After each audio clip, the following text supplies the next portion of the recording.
What's up everyone? Today is Sunday. Naglalaba ako ngayon. Tapos ko nang gawin yung mga kailangan kong gawin na ngayong araw na to. At ang huli kong gagawin ay maglaba. So nakikitambay lang ako dito sa kapitbahay ng labahan. Makita nyo naman sa amin dyan, please take me home. Pero pupunta na ako doon sa labahan kasi baka matapos na yung nilalaban ko. So sabi nung isa sa inyo ay laba reveal naman daw. So madali lang sa akin gawin to kasi palagi ko naman ginagawa. So naglalaba ako once a week, usually Saturday or Sunday. Pero ngayon Sunday ako maglalaba. At mura lang ng laba dito, $5.75. Pero mas mura siya kapag past 10 PM, no? Kasi mas mura yung kuryente pagka ganun, alam ko eh. So naglalaba na ako ngayon. Ganito yung ginagawa ko pag naglalaba ako.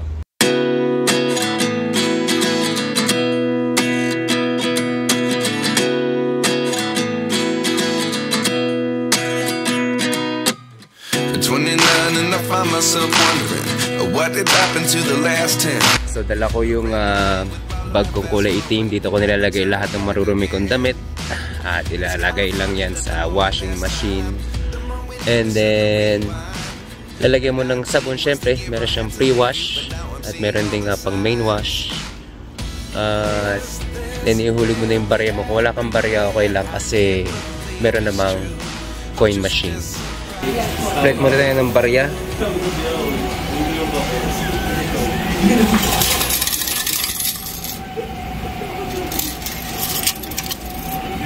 Then pindutin mo na ang button. Then umpisa na ang labahan. Malapit na matapos ang nilalaban ko. Add to cart lang. Lipat sa dryer.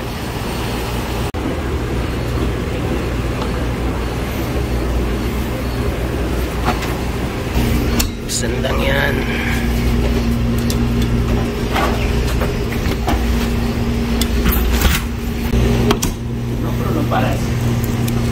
Lagyan ng quarter.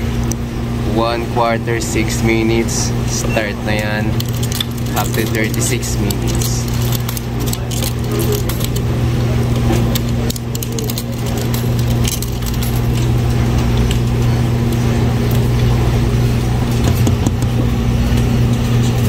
Pumunta muna ako sa Raba. 24 hours yung bukas. Bibili lang ako ng pagkain. Usually kapag naglalaba ako, kumakain din ako. At papakita ko sa inyo mamaya kung ano lagi kong binibili. Bale dito sa Toronto, sa almost 12 years ko dito, bilang lang sa 10 daliri ng mga kamay ko yung beses na nawalan ng kuryente. Doon sa labahan, last week nawalan ng kuryente. Ngayon kapag nawalan ng kuryente, lahat ng perang hinulog mo wala na. Ngayon di ko alam kung pwede mo i-claim. 6 minutes na lang natitira sa dryer ko nung kaya hinulog ko na lang kaysa maghintay pa ako, di ba? Patapos na rin naman. So ganun lang, simple lang yung paglalaba. Ang mahirap lang nito kapag winter na. Ito pala yung dating building na nirerentahan namin ng family ko. 2-bedroom apartment yun nun. Almost $1,400 a month. Kasama ng kuryente. Pero ngayon, chinek ko yung internet. Chinek ko sa internet, almost $2,400 a month na yung babayar mo. Ikaw pa magbabayad ng kuryente. So in 5 years, halos $1,000 na nadagdag.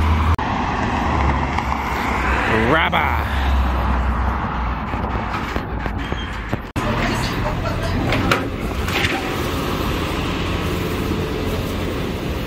So, diretso.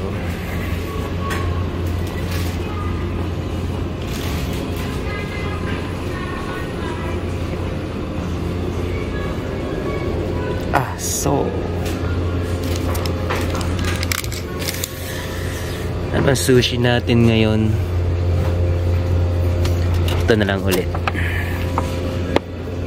$8.99. Pwede na. Kurin ako ng $4.99 na Caesar salad. Bayaran na natin.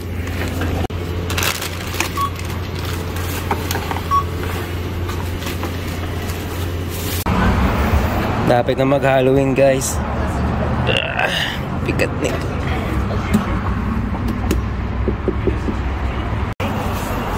Dami ng lamesa. May croutons.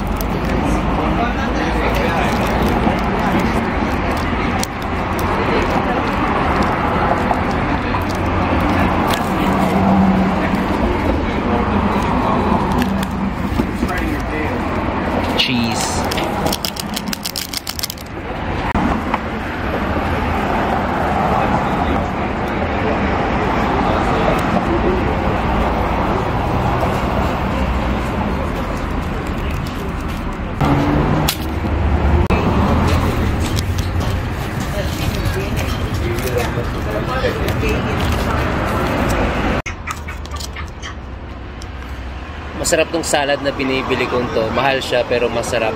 Hindi ko alam kung bakit kakaiba yung lasa niya kumpara sa mga salad na pwede mo gawin sa bahay. Oh, may gusto pang makikain.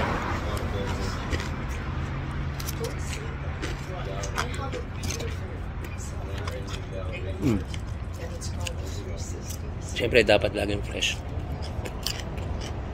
Sushi siyempre hindi siya ganun kasarap dahil medyo mura lang. Pero pwede na rin para sa price niya.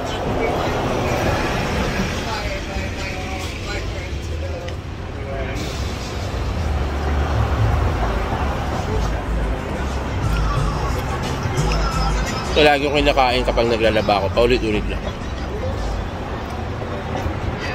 Yung sushi na to, imitation crab lang yan. Hindi naman tunay na crab yan eh. Kung tunay na crab yan, mas mahal pa. So, may mayonnaise.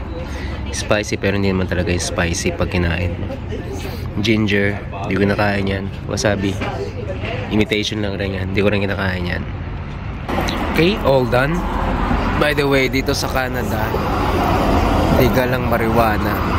Pero never ko pang natatry yan. Wala akong planong itry. Tapos na. Kunin natin.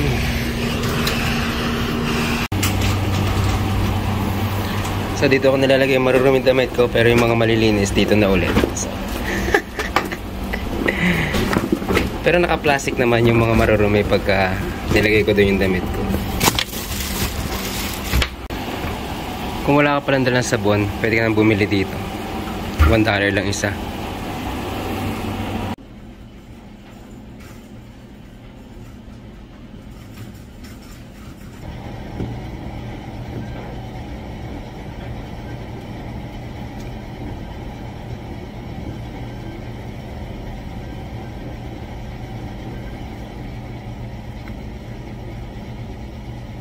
Din ang lahat ng damit ko. Hindi akin yan. So, ready na ako na umuwi.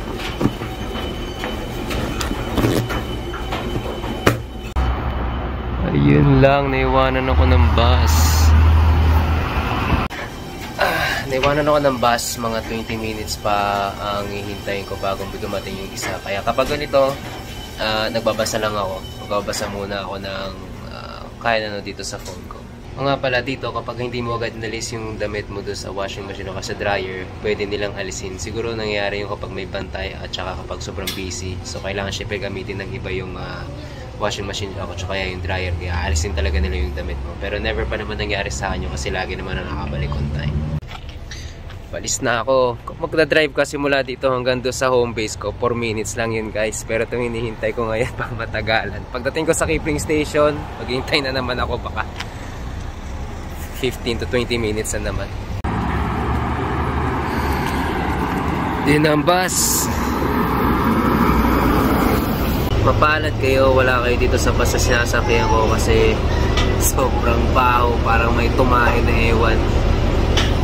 Ay nako.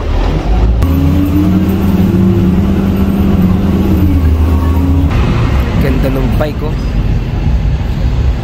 Not bad. Ako ay maghihintay ng 7 minutes. Hindi na masama. Bakit bumibusina? Ang ingay.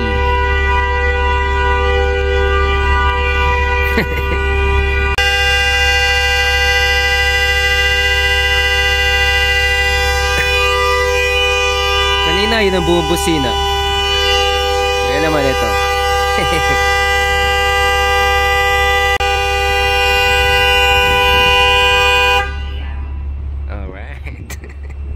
Pare guys, nakababa na ako sa bus. Malapit na naman ako sa home base ko. Yan, ganyan. Ganyan ako binibit-bit yung aking bag. Actually, magaang to ngayon.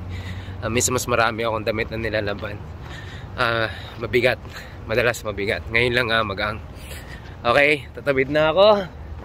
At kita-kits na lang ulit sa susunod na video. Thank you ulit sa panonood. Shout out. Nakalimutan ko. Para guys, sa susunod na lang. Bye!